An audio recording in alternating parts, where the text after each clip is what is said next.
Everyone, welcome to ChatGDG episode number 15 with not one, not two, but three amazing guests this time. We've got Yomna, we've got Daniel, and we've got Kourosh. All of them are university students from different universities. All of them are GDSC leads for their university. So, without further ado, I would like to give them the stage a little bit and if they can introduce themselves. Let's start. Ladies first, of course. Yamna. Okay, hello. Thank you for having me first of all. But yeah, I'm Yomna. I'm an EIE student. That's Electronic and Information Engineering at Imperial College. I'm third year right now, but I'm doing a 4-year integrated master's. And yeah, so I'm a lead at Imperial College. I'm from Egypt, but I've lived in Dubai most of my life, Dubai, UAE. And yeah, I came to London to study, and it's been good so far. This degree is exactly what I was looking for, and yeah. Good stuff. Thank you. Let's follow this order. Dan, you're next. So I'm Dan. I'm from Bristol in the UK, and I study philosophy and economics at LSE. And I'm really excited about like LSE and having more people interested in tech there. Yeah, absolutely. Last but not least, Kourosh. All right, I'm Kourosh. I'm the GDSC lead at King's College London. I'm studying computer science.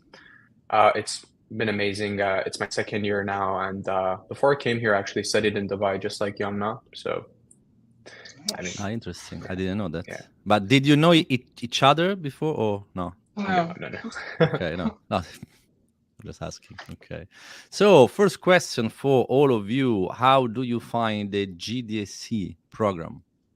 GDSC means the Google Developer Students Club, if people don't know.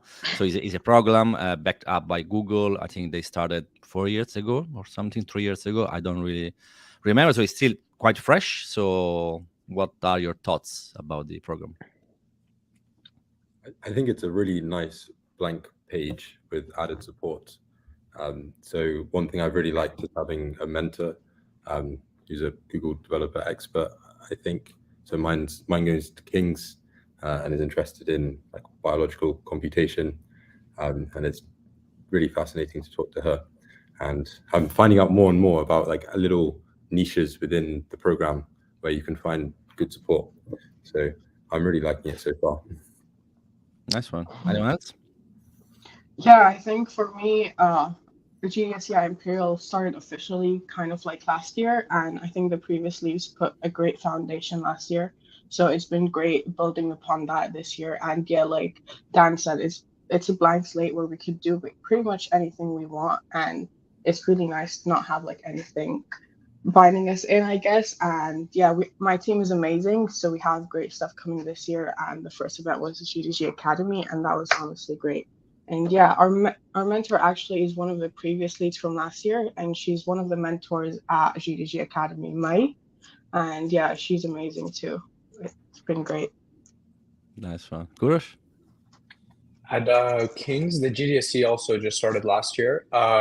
The two leads last year actually put quite a good foundation for us to sort of build on top of. We're really expanding our network, collaborating with other clubs, and also I just got the notification actually today that we've managed to book for DevFest, so we'll be hosting that as well this year.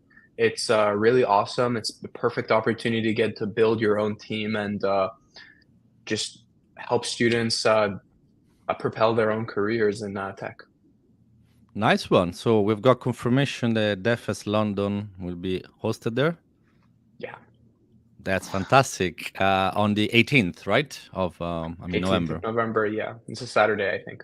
Great news. Yes, of course it's Saturday because it's an all-day, event. There are something like 3 tracks. There are something like 50 speakers. We are organizing that. It's going to be super, super cool. Of course, it's going to be a joint effort. Just a few GDG chapters, Cloud London are involved, and also a few GDSCs, because I think it would be really make sense to have the support of all the GDSC community as well. So that's absolutely great and fantastic. So GDG Academy, right? So What are your thoughts about the program? Because I think that Yomna, you saw, because I think you were present during the kickoff early Feb during the first cohorts. Yeah, last year I If was in if the if I'm not kickoff. mistaken, Yes. yes, you were there. So you kind of like you saw how it started, and now you saw the second iteration. So it would be Yeah. interesting to know your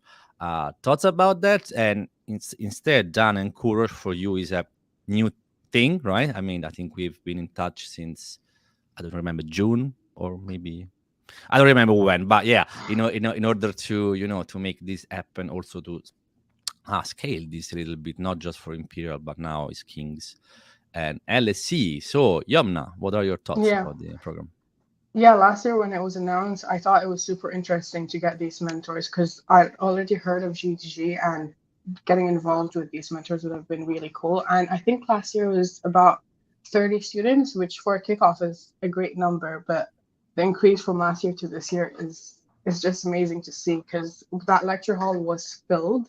Like we had to push people in to sit as well, and it was just great to see how you as well got 32 mentors this year. It's such a huge number. And I think it's very helpful for like the first and second years because it's super hard to get internships for them. Like Nishant has mentioned before, Yeah. he's the person who got the internship last year. And yeah, so it's just a really cool opportunity. And I think the best part about it is the different categories, like the different jobs that the mentors do. And this year it's even bigger. And yeah, I think it's been great. Actually, a really good point because I prepped before going to Kourosh and Dan a little thing here, right? Because I really wanted to show. Let's type for slide one to show people how busy that was. That was insane. Yeah. So that was one of the biggest, lecture hall. It was like 200 people, not 190, 200 people. It was really, really busy. This picture is really great. It's really, you can really appreciate how busy that was. So nice one. And then, as you correctly said, this one also is a great pick. Yeah, there was 30 plus mentors, 4 internships, and then those are all the mentors. So people that comes from, they have different roles in different companies. People from Booking.com, Accenture, PwC. We've got also big names, also startup. So a really good mix and match. And then this is what you mentioned about the different roles. One thing that we just realized since the previous cohort, we would like to give not necessarily the very technical angle, which is like coding. Of course, it's a very important part of tech industry, but the tech industry is much more than that. So I think it would be interesting to have also not only specialized engineering people, software engineering, we've got platform, a little bit more on the infrastructure side of things, then AI and data, because of course nowadays so important. But also we have this product and business new field, if you wish, where we have got product managers, business analysts, and also founders from company. Because I think that will be people that not necessarily wants to code. You know what I mean? So you would like to give them options. So yeah, that was just a little presentation just to give context about how busy that was. Who wants to go next? Kourosh, let's mix things. Sure. Yeah, the GDG Academy kickoff was just amazing. I just checked the form and we already got like 30 people sending in their applications. The applications are open until 18th of October at midnight. So there's still time to apply. We had just over 30 people coming in from Kings. It was just amazing, really, the attendance that we had. We also had 3 of the 5 prizes being given to Kings students back to back. Yeah, true. Some people were saying that there was something going on there, but no, it was complete luck. Not cheating. Dan. I would add that I think maybe the best prize of the Google Stuffy was won by an LSE student. the Google the squishable. Yeah, squishable. I think that was the prime prize. Yeah, I think it was really exciting. It's so much fun to be part of like a inter-uni event, and I think it's really important because there's so much outside of our degrees that like soft skills, how to navigate your career, like where to start, where to allocate your effort, that are not covered in like a module. So I think it's a really, really cool opportunity to learn some of those important skills and have a bouncing board as well for your ideas. Yeah, actually, something that I just realized having done the pilot, that of course, so by attending this kind of very high level, also university, of course, your academic knowledge is very strong, right? Because all the modules there are crazy high level. But yeah, what is missing is maybe not knowing exactly then what the job is, right? Because you know, so you are learning now how to do the job on a mechanical way, if that makes sense, a little bit on the hard skills, but the soft skills part, how to be in a team, all these dynamics in a company, of course that is not easy to explain, right? Because that is due to personal experience, I would say. So it's not necessarily easy to teach that. And also the tech industry, especially recently, is not necessarily easy to navigate, right? So Yeah. everyone talks about tech industry is cool. Yes, we know it's a cool industry. We are lucky. But then, right? So there is so many different roles. Even if you want to code, if you want to be technical, there are a plethora of different paths that you can take, very different ones. So if you are a product engineers, front and back end, doesn't matter. So you work in a team on a product, you will be working differently from someone else in a platform team or in an infrastructure team. They do something else and they don't have some roles in their teams, for example. So just that kind of knowledge, that is the thing that we are trying to cover with the academy. Really small and light touched. Mentorship, this is another thing that I wanted your opinion on. Is very light touch. I mean, it's really, in terms of commitment, it's really not a big commitment. It's literally 1 hour per month in terms of one-to-one call with the mentor, and then attending a couple of in-person events, which I think is doable. Because one of the problem when you do something like that, if you start, say, that 6 month or the year long mentorship program is interesting on paper, but then when you actually do that, people are busy and things start to fall apart. So what are your thoughts on that? Okay, you were talking about like the tech industry, and something I wanted to mention is that given how diverse Imperial, LSE, and KCL are, a lot of people might not know how to break into the tech industry. So something like GDG Academy could be the perfect starting point for them, because it varies differently from like at different countries, especially since London is very competitive. So yeah, I think that's where it's really great. And in terms of mentors, yeah, I think the fact that they only have to do 1 hour a month with their mentor is like a great point. They get to know them, and by the end, they could get an internship. And yeah, they could everyone just bring up their concerns and stuff. And yeah, I think given how busy our degrees are, the low commitment is really helpful. Not saying that students are not willing to commit, but sometimes it's just difficult to do it with the stuff that they have to do. So yeah. Also because mentors tends to be busy too, right? Yeah, so that too. You have two very busy people that you need to try to communicate. So that's why it should be a little bit more accessible. Yeah. I would add to that on a higher level, it's really refreshing to talk to someone outside of your little bubble, like every month. I think it's easy to get wrapped up in like your course mate. True. But I think it's good to have like a high level view of where you're going, and I think you can get that by talking 1 hour a month, almost as in like a reflective capacity. I think it's really, really helpful. Yeah, and getting to know people who are like way outside of your degree. I mean, just look at our call here. Yomna, you said you were studying EIE, and Dan, you're studying philosophy and economics, right?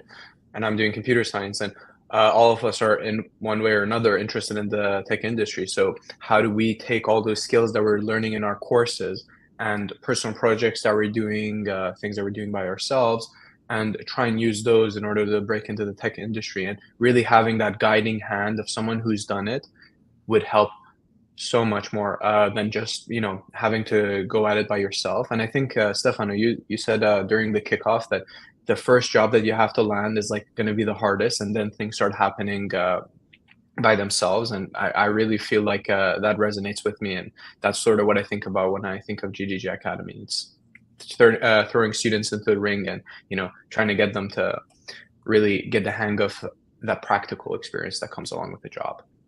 Yeah, actually, also very good point, because you touch, of course, the academies, this mentorship program, and okay, we know now. But then, given what happened on Tuesday, like 3 universities coming together, right? That also is, I think, is a very interesting aspect. So that is almost a collateral, effect, because when you put different people together, what is the outcome is often beautiful, right? Because different people with different background from different universities, right? So it's even meeting also new people, right? So that's also this community, aspect. I think that is starting to form. I found it very, very interesting. Also, you are starting to collaborate among each other more often. I think that we've got a few WhatsApp group, of course, in order to coordinate all the efforts. But I really liked seeing like you creating a template and maybe sharing this template with someone else, and with just changing logo, having brainstorming things, or maybe that is the way. So that is also a very interesting effect from the academy, and that can be nourish even more, no, because it can be even more collaborations and everything. What do you think about that? I can say it was really fun to meet people in person, and especially Natalie, the regional lead. I had spoken to her. Natalia Stones, yeah, she's amazing. She's super cool, yeah. And she came there. Yeah. Kudos. Yeah. Came really far. It was really fun to speak to her. Yeah, I think that honestly, when we booked the room for 6 to 9 p.m. and we knew most of it was going to be networking, we weren't sure how many people were going to stay till the end, but we actually ran over time, and we were really True. glad to see that, because we were a bit worried not everyone will find like people to talk to, but everyone stayed, and it was a great event to like not only talk to students but to all the mentors, even if you won't get assigned to them, and just like we even discussed with a few mentors events that we will have, and we plan on like collabing with the other GDSCs as well. So besides the academy itself, that kickoff event was just great to like network with everyone. I mean, I personally really liked that. I was going around the different rooms and speaking with the people in the 4 different areas. I believe we had AI and data, production and infrastructure, software engineering, and also the business aspect. And really just getting to know people, their different backgrounds. I spoke with one person, actually. I think he was from Skyscanner. He mentioned how he had a job. Adam, yes. Yeah. He was working in a colleague completely of different mine, industry. actually. Pretty good. Oh, really? Yeah. We worked. Well, he mentioned how he he switched his career from a non-tech background into working as a software engineer now, and it's just amazing how dynamic the market is, especially for jobs, especially for people who are graduated already. Yeah, very inspiring, right? Because if you don't hear these stories, those stories gives you more context, gives you more. Okay, that is possible then, right? That's really, I think, it's really an important part. Quick question to all of you, right? So, with the knowledge that you've got, in this very moment, if you could have the magic wand and you could pick your very first job, so you could pick your job title, which is, of course, it would be probably a junior title or something, but can be software engineer, platform engineer, can any title and any company. What would you go for? I know. Honestly, I think I would go with my actual first job, which was in December 2019. It was called software intern, but it was Hmm. actually for a month. I just went around the different divisions of the company. So like the business division, the software engineers and everything, and like got to see what they all do. And I think that truly like just gave me an insight on the different parts and just firmed that I do want to work on like the technical sides of things. Like I thought I might be interested in the business, but I wasn't really. So I think gaining that perspective early Yep. on just helped me decide what I want to do. Okay, nice one. I think I would reach maybe eat like swallow too much than I can have by saying like being a product manager at a fintech company, or one of the many in London. I think it nicely combines like the economics I study, and I think like it's something London's really good at. Of course, to be a product manager, you normally take some other route to get there first, which is why I think it's a little ambitious for my first job. But you said the dream job, so Yeah, I don't know. That's fair. And also there are some, junior position or even some internships. I think there are not as many as the software engineering one, but there are some. So keep up your hope. I would definitely go for an ML engineering intern position. I spent the summer studying an AI ML course at Oxford, and I just fell in love with it. I knew a bit about it, watching tutorials and things like that, but just actually getting to know the mathematics of it, really building the system, not with a high-level module like TensorFlow, but actually getting into the nitty-gritty with PyTorch and really like building the exact model that I wanted to work with. I just can't state how much I fell in love with it, and I really want to get into that position. Of course, that's a little ambitious because ML positions usually require some sort of master's, or even at bigger companies, a PhD position, a PhD. So, yeah, but that would be the dream. That would be the dream. Okay, interesting. Okay, pretty nice. I would imagine, software engineer at Google, or this kind of really. No, but I really like your answers are really make sense. So I mean, well done to you all. So now speaking about internship. So now what we offer, because the only thing that I've got at this moment like 4 summer internships, which are of course quite valuable. But then I know that as a student, you're also looking for like third year placement, some graduate scheme. Because so can you, because I'm old. I didn't go to university, especially in this country, right? So I don't know very well. So can you guide the old people like me and make us understand what are your pain points? So you as a student, so what I know for right now, this one of the pain points is, as we said, try to secure a summer internship, but then try to secure a third year placement, and then if you don't get maybe any offer from these things, you need to secure once again when you graduate, either a junior position or something else. So I think is there more than that? Like, what's your vision?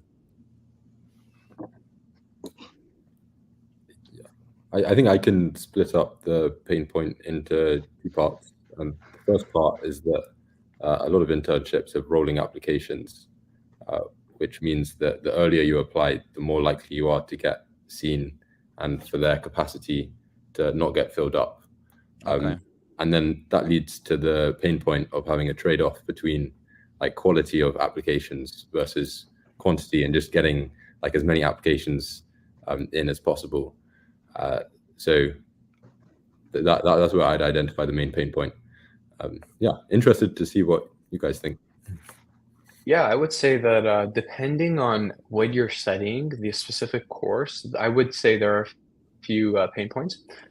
Specifically, a lot of people come in with the idea of like being able to intern at a really big company or something, and for that you have to be studying very certain degrees, and you have to be like in your second year or maybe even third year. First years wouldn't even be able to get qualified in that, and then try and build on top of that if you get an offer. But I think it's a two-handed thing, both understanding that there's a lot more positions than those really big ones that a lot of people go for, and there's thousands and thousands of applications for, but also to see that you really have to be prepared for it. So if you just start now, you're going to be at a disadvantage compared to people who are starting, in the summer of their before their second year. And even with placements, people who really go out and scout those, even in the year before they're eligible to apply, I think they've had much better success.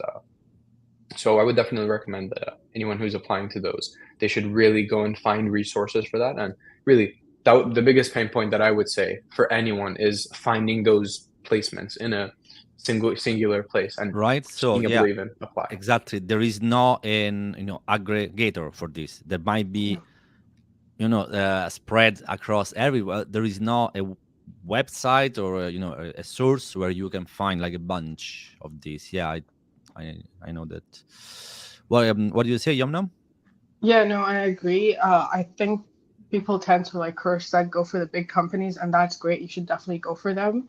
But yeah, I think for those companies, you need to start applying early because they get so many applications, and you could wait like a month just to get rejected.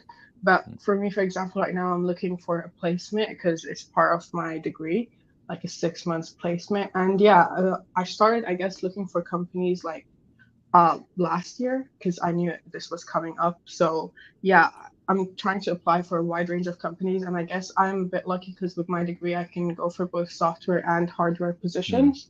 So Yeah. I'm applying to both of them, and yeah, I just start preparing early on because I think for software engineers specifically, like practicing questions is really important because you could be a great candidate, but that technical interview might be like a really hard question that if you had come across before, you'd have like succeeded. But yeah, just start preparing early on. But if you didn't, don't panic, just apply. There's always like backups. You could just get like a software in like just an internship during the summer instead of a placement. Like we have the option to do a project instead of a 6 months placement. So there's always something that comes back. But yeah, something else I wanted to mention is that getting a placement is great because I think most of these companies offer like a return offer to their interns after they graduate. So getting a placement is also great. Yeah, so project instead of third year placement. So if you're not able to secure one, because I Yeah. think it's not guaranteed whatsoever, right? So I think it's Mhm. quite challenging.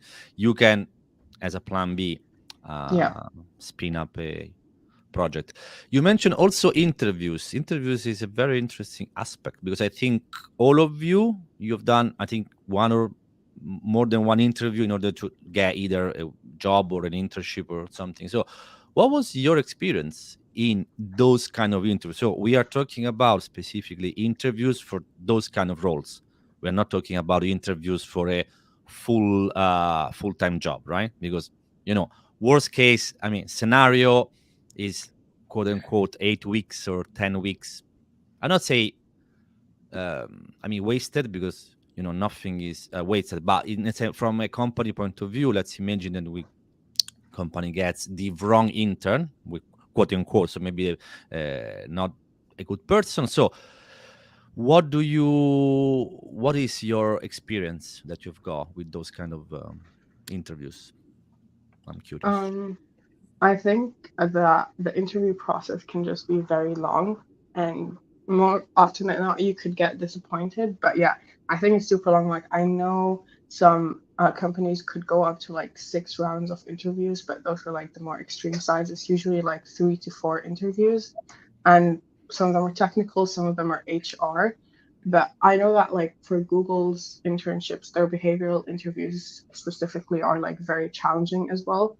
And yeah, so, but I mean, from my experience with last year specifically applying to internships, I think it was fun, even if I didn't get the position, because there are things that I just had to learn that I wouldn't have otherwise touched upon.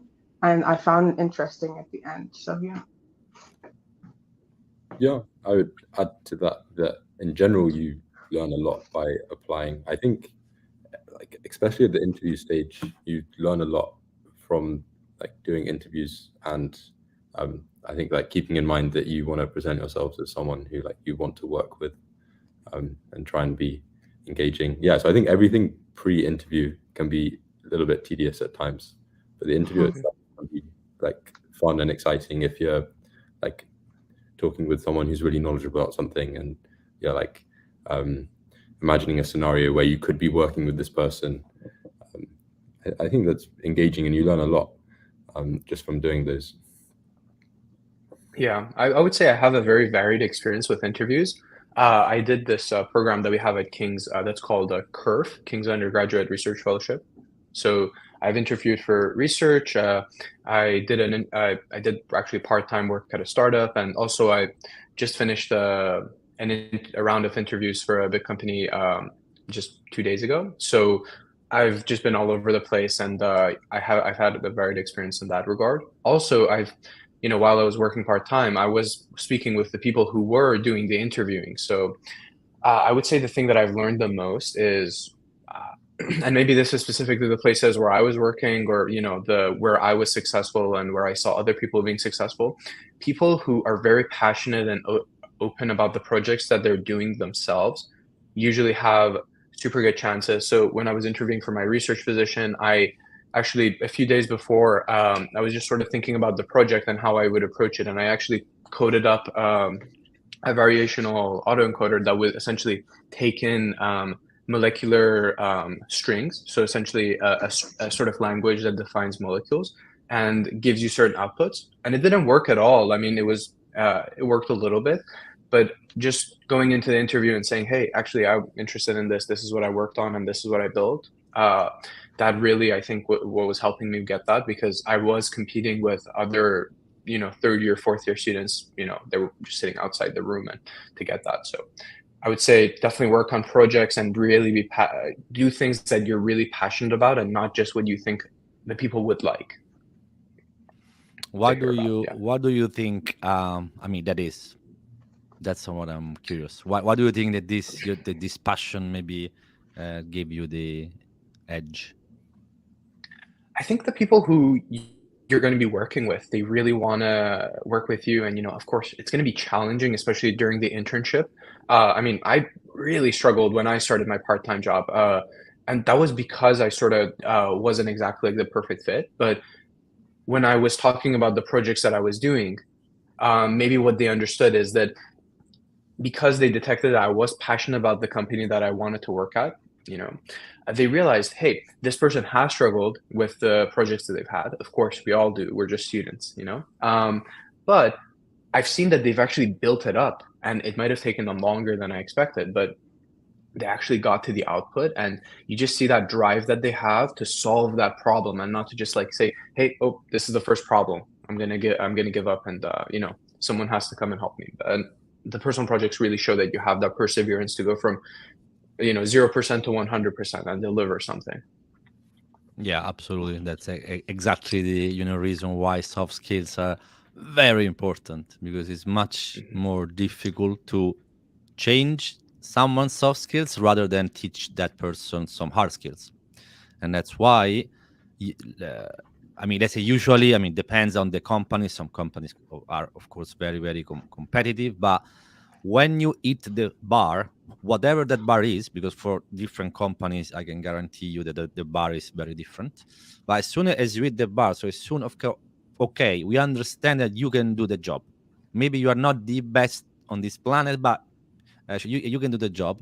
Then it's so important to focus on exactly attitude, because you cannot do this job by yourself. You just can't. This is a team job, right? So you will be working in a team, big team, small team, I don't know, but in a team is so much more important. Or it would be, if you would ask to pretty much anyone, would you want someone who is struggling on the technical skill but with a great attitude in your team, or you want the other way around, a fantastic software engineers, which is really, really challenging to be working with?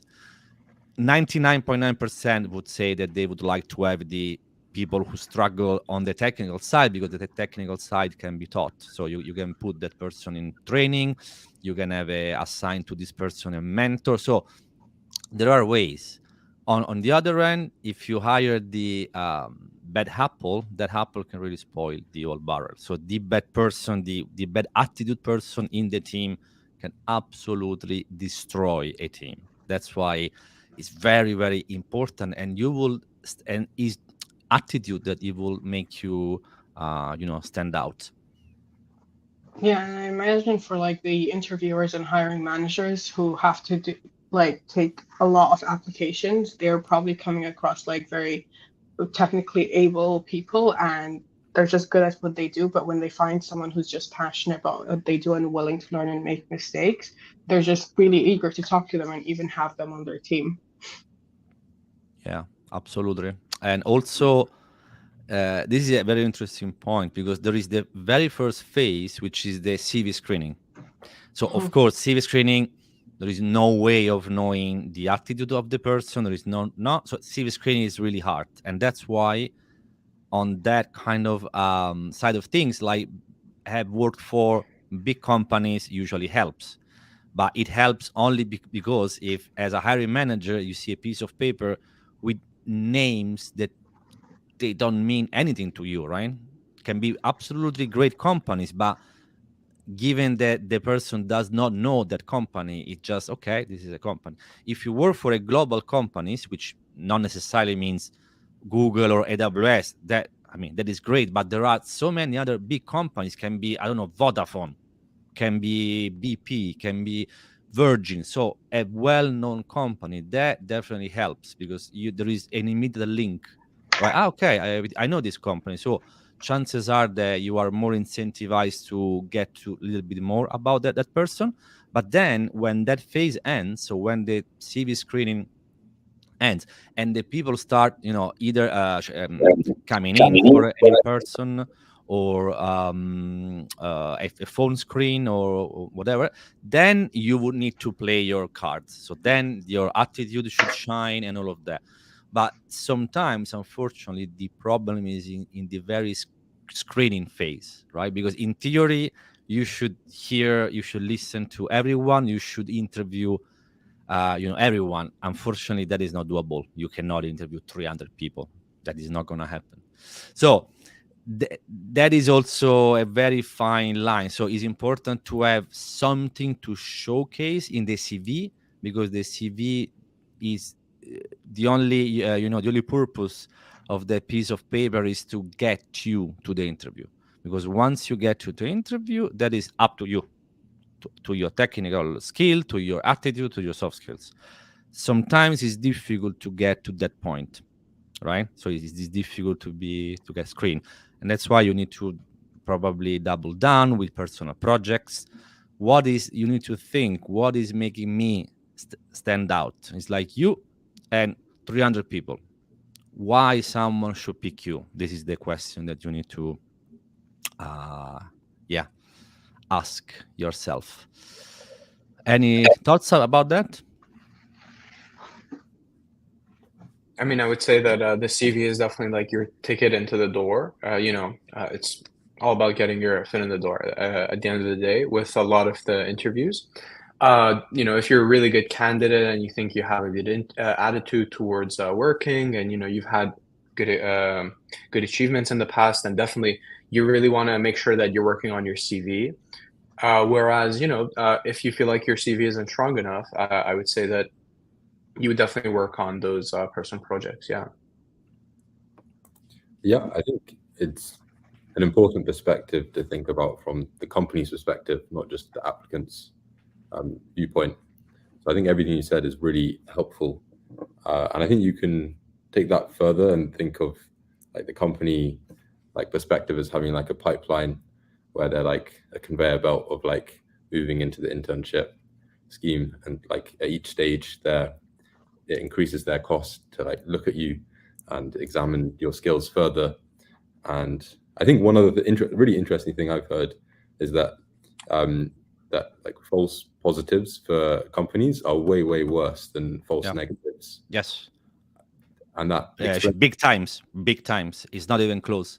Pretty much everyone would much rather leave some very promising talent rather than bet on someone who comes in that actually doesn't work, because there is a time. So when you hire someone and that person the very first day, there are like between 1 and 3 months minimum. Sometimes can be depends on the complexity of the code base, or the complexity of the project, can be even 6 months to someone to actually get up to speed, be comfortable, knowing exactly what's going on.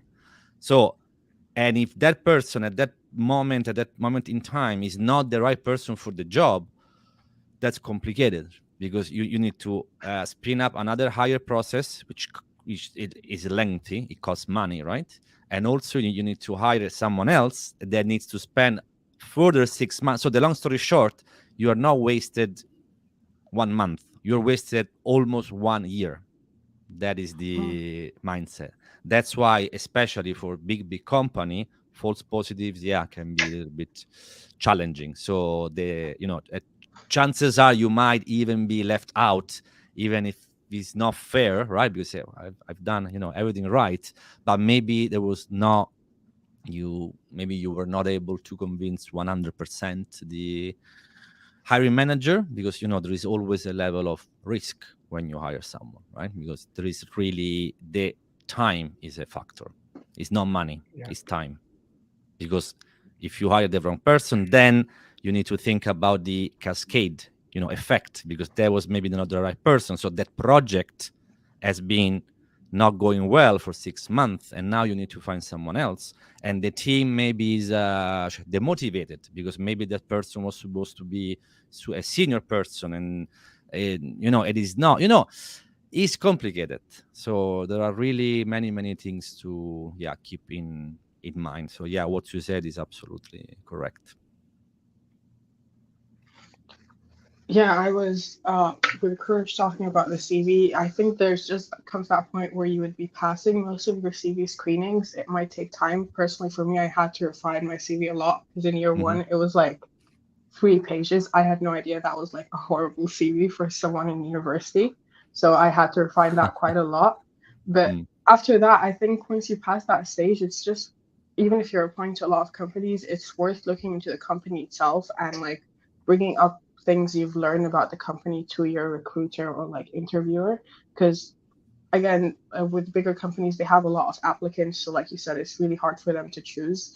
And just showing that you have genuine interest in the company and their products and like willing to do the work is something that they'd be looking forward to. And it could be fun for you, because you might just realize that the products they're working on is not something you see yourself like putting actual effort in. So it's just benefiting yourself and the company as well.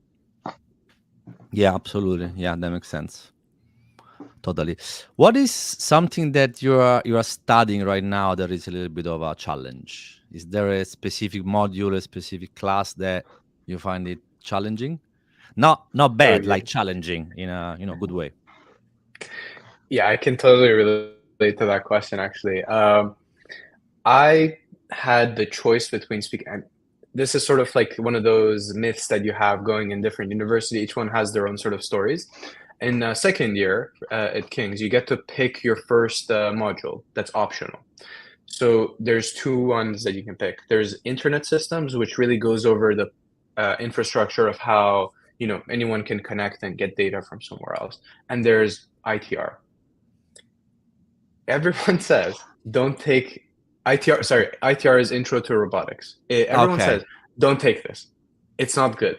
For a while, it was being taught by the engineering department, and that was causing a whole suite of issues, because they teach one way and people are another way in the informatics department. And I've chosen it, and it's really clearly challenging. you chose that. I'm really pushing myself to learn exactly how it works, because it's not necessarily like any other module that you would have where you're learning the concepts behind something. It's really here. The first week is about Linux. Learn all of these technical things. Okay, now memorize all of them. Make sure you remember them. Now we're going to use that to build the system that's actually like, these systems are talking to each other, and there's like 10 terminal screens open. And then third week, connect these to robots. Now all the robots are moving around, and it's like, what is going on? And if you miss one or two videos during that time, and then you just wake up and you're like, wait, what? Wow. Okay. Yeah. That's cool. So, but you are still enjoying it, right? Absolutely, I love it. I really love because you can use this later on to study AI in one of the courses, I believe, in year 3. So I really love to like learn the basis of it. Yeah. Nice one. What about you? Either Dan or Yomna. Well, we just started lectures this past week, and it's all been like intro to the modules, so I don't have anything to say about those. But for second year, for EIE and computing students at Imperial, I think second year is definitely one of the toughest, if not the toughest, year in our degree, because of just the amount of coursework you have. And we have this module called Instruction Architecture and Compilers, and for the compiler coursework, we had to build like a proper compiler for like from C to RISC-V, and the deadline was like within a month, and it was extremely challenging. And honestly, I don't think anyone actually passed all of the test cases last year. So it was extremely challenging, but it was so rewarding when you added that one line of code that makes you pass like maybe 10 more test cases. Yeah. But yeah, that was definitely one of the hardest modules I've done, mostly because of the time limit we had. And yeah, but it was so fun to do. And honestly, I started learning more about compilers over the summer because of it. Interesting. My own module, I requested in the summer to take a more advanced philosophy course than is like typically allowed to second year students, called Rationality and Choice. And it's like technical in its own way, is like very abstract, and looking at like this is something called decision theory, and how to aggregate different preferences, and like you use some proofs and mathematical machinery, and you're like trying to scale this like big cliff of like people have preferences, how do they make decisions, and I'm enjoying it a lot. It's obviously completely different like compilers and robotics, but yeah, that's my story of taking a module that is more challenging than is difficult. Interesting. Kwak, one question for you now. Your new GDSC lead, let's say, status, is making any difference in the, I don't know, university vibe? Are people coming to you, oh, you are a GDC lead? I'm just curious. I think for me, I've only had like people come to ask about the GDG Academy, and it's usually just for my department, but nothing so far yet, like in terms of vibes and stuff. I've been a lot busier. That's just changed. But yeah. For me, I don't think anyone's coming up to me and saying, whoa, GDSC lead. It's more the case that I'm going out to people and bringing them together, and it was just so much fun to meet, like, for example, there was like a Colombian exchange student, really interesting. And she had even, so it was like a GDSC was a big thing at her university in Colombia, so naturally she came here. That's cool. Check out LSE's GDSC. So it's just meeting people from really diverse backgrounds at LSE, completely outside of my like immediate bubble. So yeah, I would flip that around and say it's a really good way to and meet other people. Yeah, nice one. Yeah, I mean, for me, I managed to actually get into the KCL Tech sort of. KCL Tech is one of the biggest tech societies in Kings, and I had a chat with them, and now we're getting invited. The GDSC lead and my core team is getting invited to sort of the events that they host. We actually did 2 events during the last 2 weeks, and really chatting with people and getting them interested. I see a lot of people walking up to our stalls and saying, "Hey, what's GDSC about?" And there's only been like 1 or 2 instances of people saying, "Hey, I saw you guys on social media." And it's really just like what Dan said. I just for the GDG Academy, when I was bringing people in to sort of get tickets and sign up, I was walking up to people and saying, "Hey, are you guys interested in mentorships?" And really selling them the idea. And maybe that's just my style of being a GDSC lead, because last year when I was just a volunteer for the club, we had a competition where we had to convince the most number of people to join. And I went into a lecture hall during our database lecture, and I had boxes of celebration candy, and I was giving it out to people, and they would come down and sign up, and they could take like 1 or 2 pieces of candy with them. So we got like, I think there was like 50 people, and there were me and a few other people who were doing the competition at the same time, getting people to sign up, and it like tripled or quadrupled the number of people who we had in the club during like a week. See, marketing strategies. Exactly. That's important. No, yeah. Jokes aside, I think it's a very good opportunity, because you get to know even more people. You get to be involved in even more things. So, of course, I was kidding in terms of prestige, right? Yeah, not people that oh my God, that is Kourosh from the GDSC. Probably not, right? No. But no, it is cool, because you convey the message and you convey the image. All of you, all the GDSC leads, convey the message that you are someone who wants to be active, someone who wants to be proactive, someone who wants to do stuff. That's the way in which, this is a very interesting opportunity. Not also because you get exposed to cool stuff, because all the GDSC and the academy stuff are pretty quite cool, but also you might become a point of reference, for example, for some of the students, in terms of guidance. Maybe people can come to you, hey, do you know anyone that does this? You know what I mean? Just to become that point of reference, I think also is quite important and quite a rewarding experience, right? So, and there is that. So we have like 10 minutes left ish, 8 to 10 minutes left. So do you have any question for me, or any question that you want to ask each other? Let's try this different twist. I had a question for you, because Okay. I feel like you've probably been asked this a million times, but how did you get to like starting GDG Academy? And like, the amount of mentors now is crazy. So how did you manage to get them all on board and just organizing it all? Okay, very good question.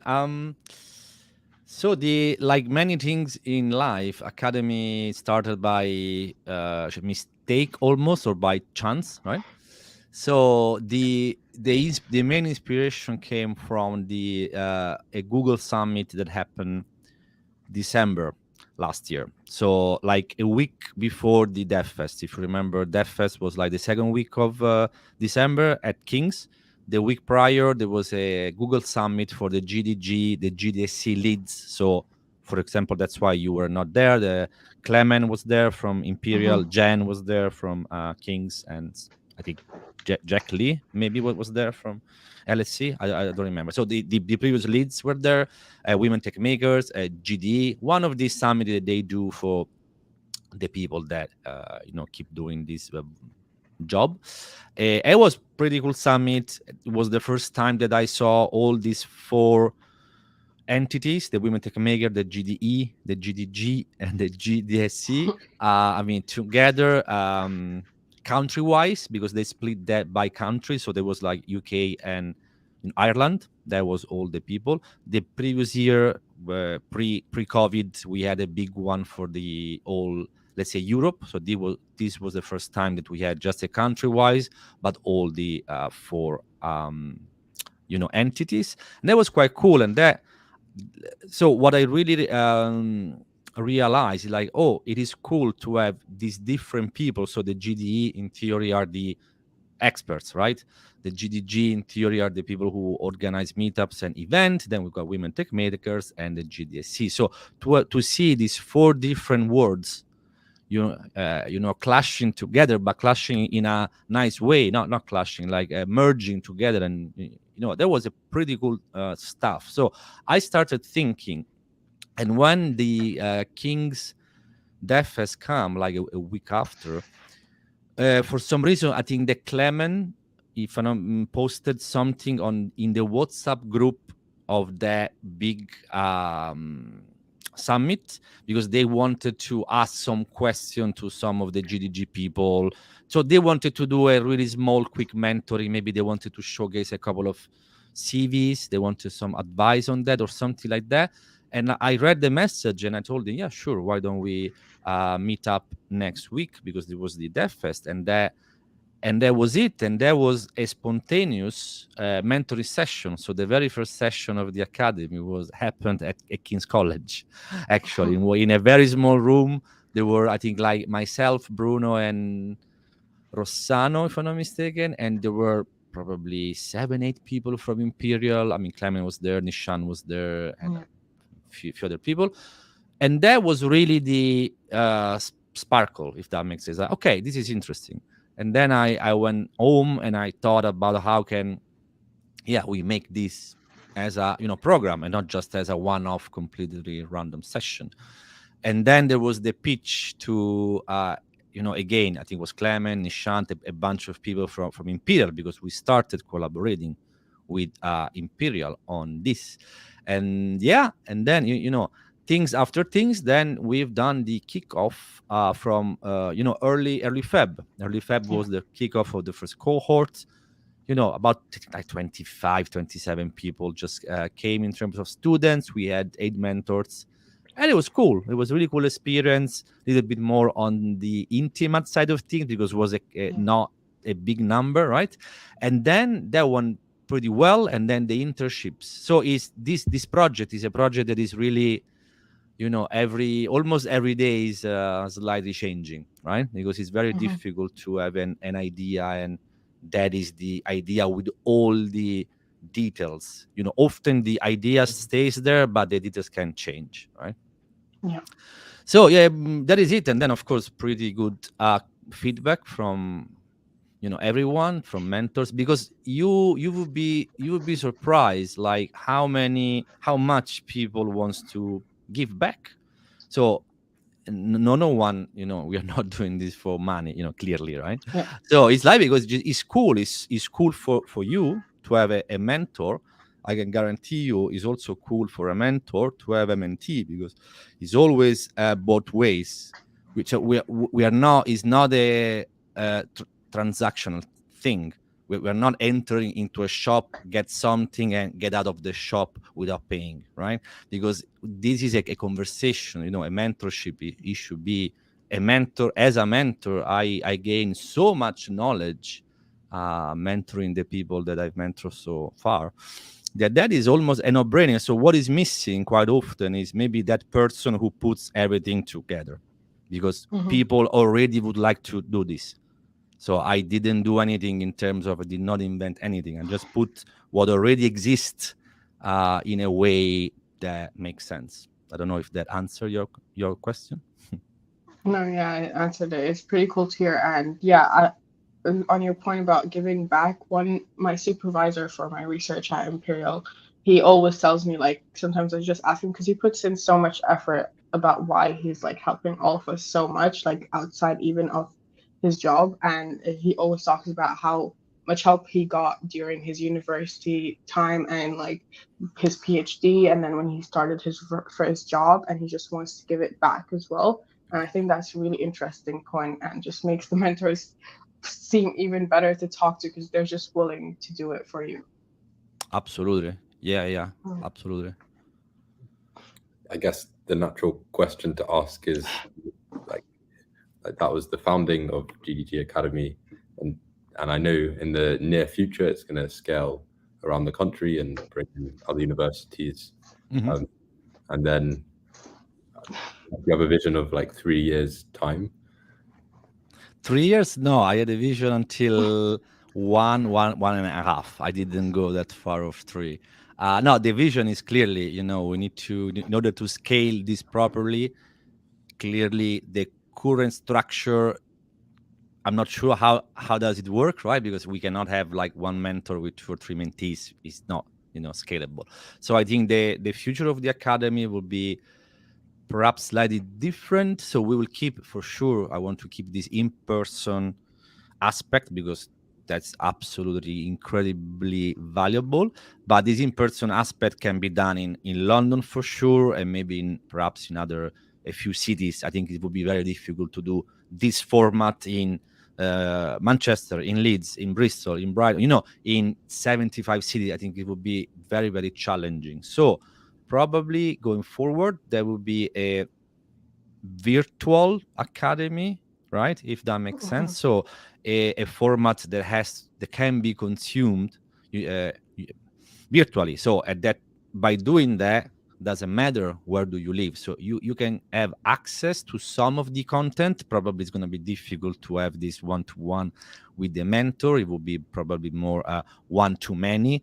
If it's virtual, can be a mentor in a room or in a Zoom room or whatever, and then even 20-30 people can be there and maybe can ask questions and can become that kind of stuff. So the long story short is I'm thinking about that, of course, but probably there will be a virtual academy for pretty much everyone, and then there will be a in-person kind of like slightly different academy experience in selected cities, because otherwise I don't think that is gonna work. But yeah, that's it. So hopefully next year would like to at least try to scale to the UK. So we are trying to go outside London and see how it goes. Folks, time is up. Unfortunately, there was a really pleasant chat. So we could have, carry on for easily another hour. But unfortunately, we should stop. So thank you so very much for being here, Yomna, Dan, and Kourosh. And yeah, I will see you, all of you, quite soon for the Academy, project. Thanks again. Just if you want to say bye, I don't know, Yomna. So let's start with you. No, thank you for having us. It was super fun to talk. But yeah. Nice one. Likewise, thank you. Yeah, it was amazing. Thank you so much, Stefano. No problem.